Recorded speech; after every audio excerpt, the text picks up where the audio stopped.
One Piece is packed with tons of strong characters. But do you know who the absolute strongest human is? What about the strongest fishman, giant, or even dwarf? Well, today we'll go over every single race in One Piece and pick the strongest from each race, starting with the natural races and the humans. And the strongest human ever is, well, not Roger, not Shanks, not even Luffy, because it's obviously Rocks D.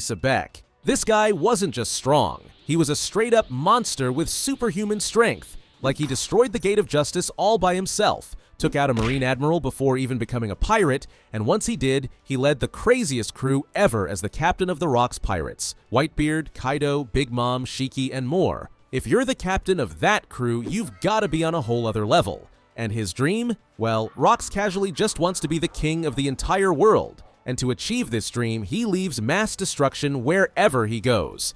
He was just that OP. Like, it took both Garp and Roger teaming up just to stop him.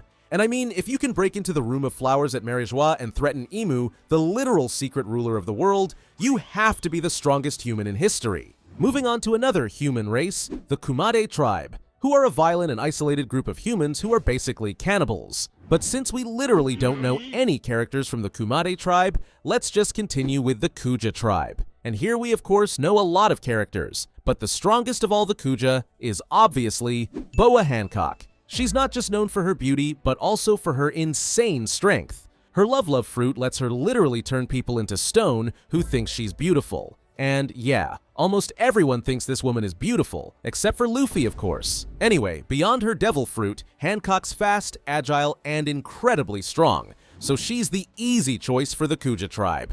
Now moving on to another human race, we've got the Torino people, and here we've got Shamba. Well, we really didn't have much of a choice here, since Shamba is literally the only known Torino. Anyway, we first see Shamba when Chopper crash lands on the Torino Kingdom. And Shamba, he's short, round, and barely over a meter tall. But don't let his looks fool you. These little guys are actually pretty smart. Like, Shamba uses some pretty advanced tech, like those rocket spears, and he's surprisingly good with them too. Alright, the last human race we gotta talk about are the World Nobles. And some of you probably didn't think of this guy right away, but Shanks is obviously the choice for the strongest here. Yep, Shanks is a World Noble since he's part of the Figureland family, one of the royal bloodlines.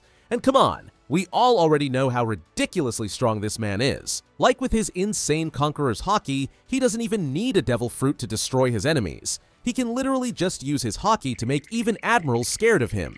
Combine that with his swordsman skills, and you've got one of the strongest guys in the entire series. Sure, his dad Garling and his brother Shamrock are strong too, and the Five Elders are literally monsters. But Shanks is the obvious choice. Moving on from the human races, let's talk about the Fishmen. And the strongest Fishman is not Jack, it's 100% Jinbe. He's got insane physical strength and endurance, and with his mastery of Fishman Karate, Jinbe can go head-to-head against anyone. On top of his strength, Jinbe is calm, smart, and has years of battle experience as a former Sung pirate and warlord. Oh, and he stood up to Big Mom without flinching. Talking about Fishmen, we of course gotta talk about the Merfolk. And here, I just had to choose Shirahoshi. Yeah, I know she's a bit of a crybaby, and she's definitely not the strongest physically, but she's literally the ancient weapon Poseidon. That means she can command the Sea Kings, who are massive sea monsters that can wreck entire fleets or even sink islands. So while she might not throw punches, she's got one of the most terrifying powers in the entire world, so she just has to be the strongest from the Merfolk. Alright, so that was the Merfolk. But now, we've got the Giants. And the strongest of the Giants? That's gotta be Loki. Yeah, we haven't seen this guy in full action yet, but as Loki is said to have completely monstrous strength even by giant standards, he's the obvious choice for the strongest giant. Like, just look at this guy. He also wields a massive warhammer called Ragnir, and with it, he can summon giant bolts of lightning to strike whatever he hits. Oh, and Loki's eaten a legendary devil fruit, but although its type and powers are currently unknown, we all just know it's gonna be something insane. So yeah, he's the strongest, no doubt. Next up, let's talk about the Skypians. And the strongest of the Sky People is of course Ganfall.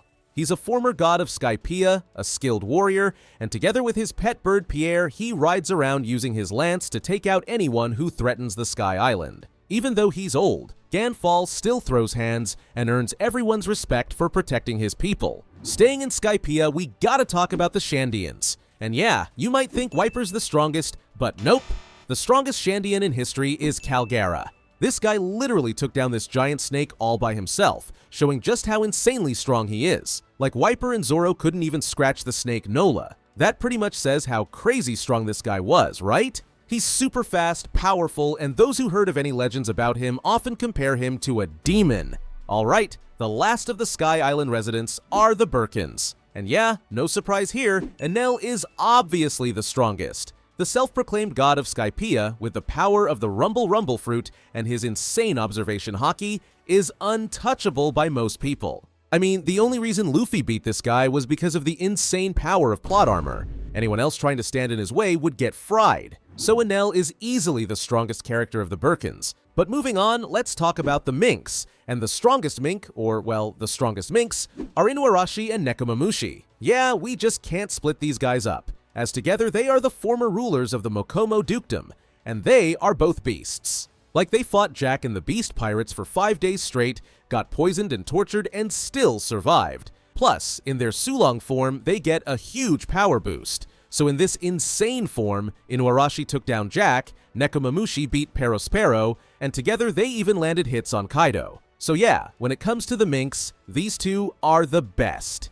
Now we've got the Long Arm tribe, and Scratchman Apoo is without a doubt the strongest here. Sure, he's got those extra long arms and extra elbows that give him an edge in close combat, but Apoo actually prefers to fight from a distance. Why? Because of his wild sound fruit, which literally turns his body into instruments. And with one beat, boom, he's slicing, blowing things up, or bashing enemies with his crazy music.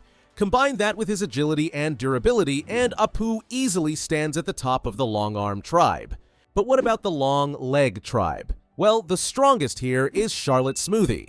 She's not just one of Big Mom's kids, she's also a sweet commander and stands at a massive 932 centimeters tall. As a long leg, she's got insane leg strength and reach. But what really makes her dangerous is her ring fruit. She can literally take out her opponents by squeezing the juice out of people. Crazy, right? And with this juice, she can also power herself up. Plus, she's a skilled swordswoman launching huge flying slashes with ease. Instead of long limbs, we now reach the 3-Eye tribe. And the choice here is pretty obvious. Charlotte Pudding. Why? Well, she's literally the only known member of this race so far. Sure, she's not the strongest in terms of raw power, and she hasn't even awakened her third eye yet, but her potential is huge. Once awakened, her eye will let her read poneglyphs, something only a handful of people in the world can do. That alone makes her incredibly valuable when it comes to uncovering the truth about the Void Century and finding the way to Laugh-Tale.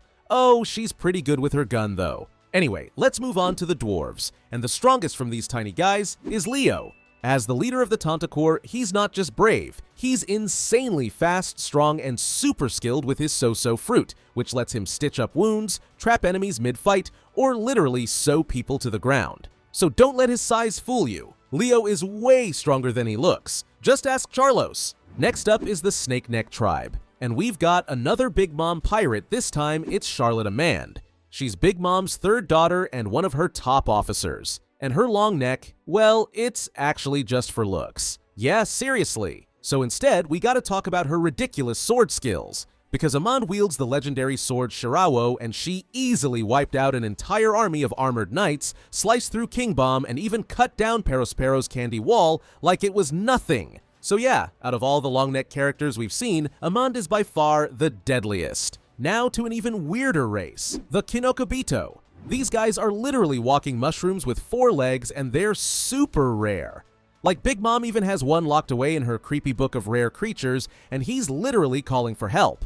But yeah, that's all we've seen of the Kinokobito, so let's just move on to the Lunarians. And the strongest from this legendary race is King, because, well, he's literally the only known survivor. Anyway, as Kaido's right-hand man and one of the All-Stars, King has crazy durability, insane strength, and incredible speed. Plus that broken Lunarian flame that makes him basically untouchable while it's on. On top of his overpowered Lunarian blood, with his Dragon fruit model Pteranodon, this guy is almost unstoppable. Alright, that was all the natural races, so now it's time to talk about the hybrid races. And these guys are mixes of two different species, like if a fishman and a giant had a kid, just like the first race we're going to talk about, the Wotan. And the strongest Wotan is Big Pan. He's got the best of both worlds. His giant side gives him insane size and strength, and his fishman side gives him underwater abilities. Like, his skin is super slippery, making it really hard to land any hits on this guy. So yeah, Big Pan easily takes the crown as the strongest Wotan we've seen so far.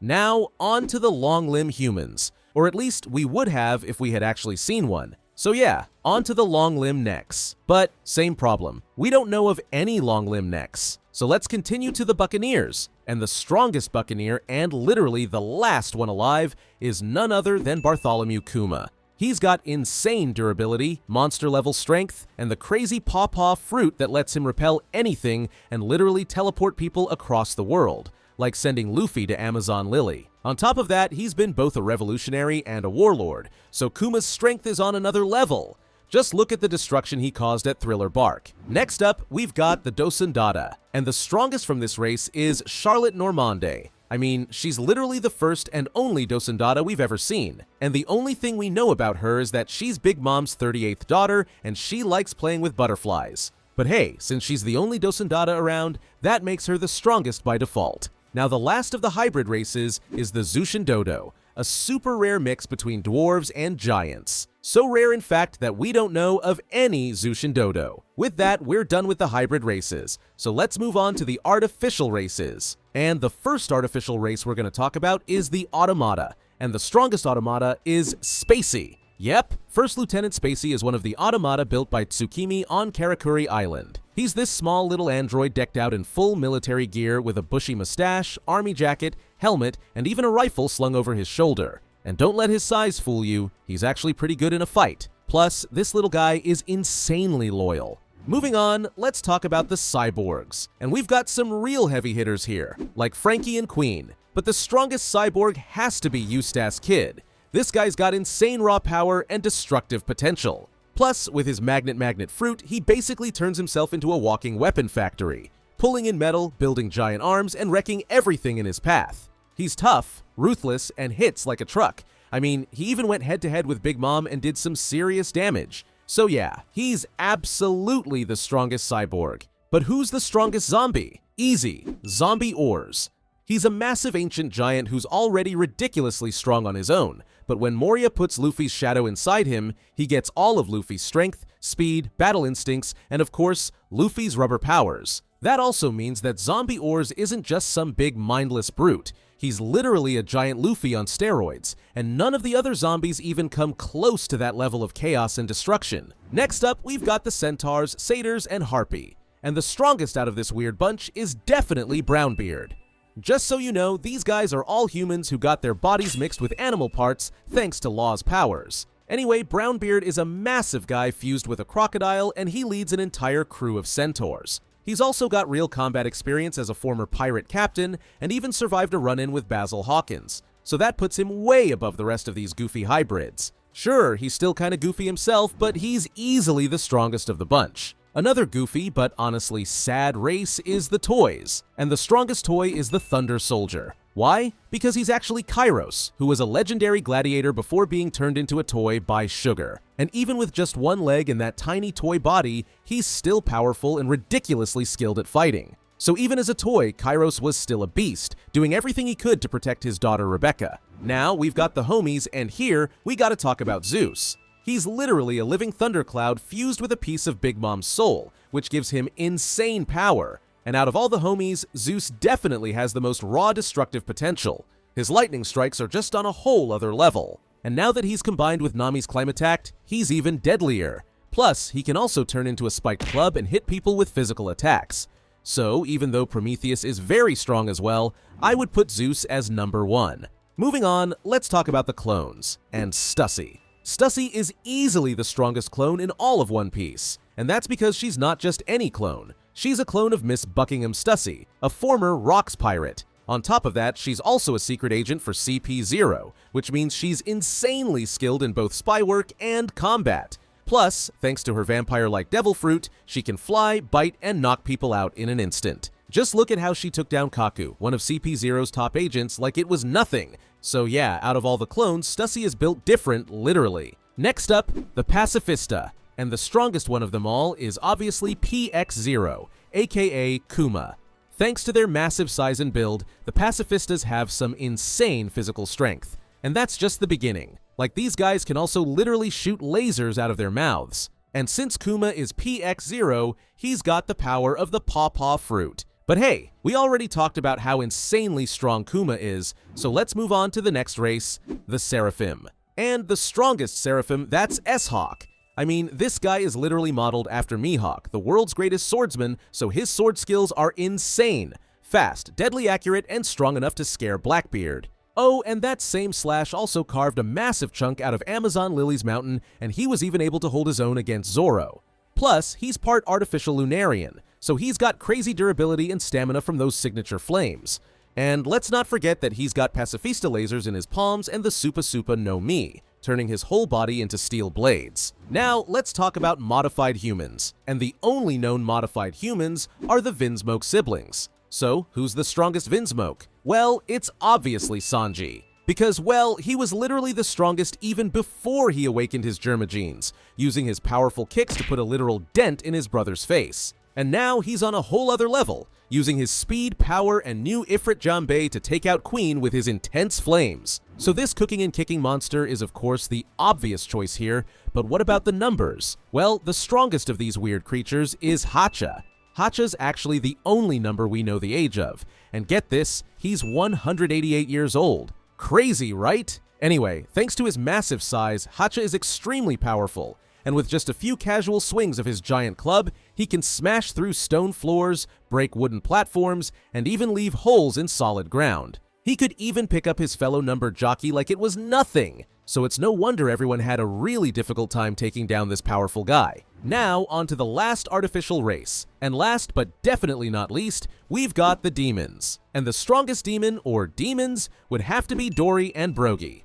You see, demons are a race created by Emu who forcefully transforms others through demonic contracts. And that's exactly what happened to Dory and Brogy. These two legendary giants were turned into actual demons, becoming way bigger than before, towering over even other giants. They also got demonic wings, black horns, huge tusks, and their eyes started glowing with crazy energy trails. But it wasn't just physical changes, their whole personalities changed too, as they turned into bloodthirsty monsters who turned on their own people and followed Emu's commands without hesitation. Super scary, right? Alright, we've got one race left. But first, we're leaving the artificial races behind and heading into something even wilder, the extraterrestrial races. And the one and only extraterrestrial race we've seen so far are the space pirates. And the strongest space pirate is Seamars. Captain Seamars is a fox-like alien with a white beard, a top hat, and a full body suit with what looks like manometers strapped to it. Seamars first showed up in Enel's cover story and immediately attacked both Spacey and Enel without warning, showing he's not afraid to throw hands. He also carries a spear and knows how to use it, which made him a really dangerous guy. Well, until Enel zapped him. So that was every single race in One Piece and their strongest character. Which race is your favorite? Let me know in the comments below. Thanks for watching, and watch this video next.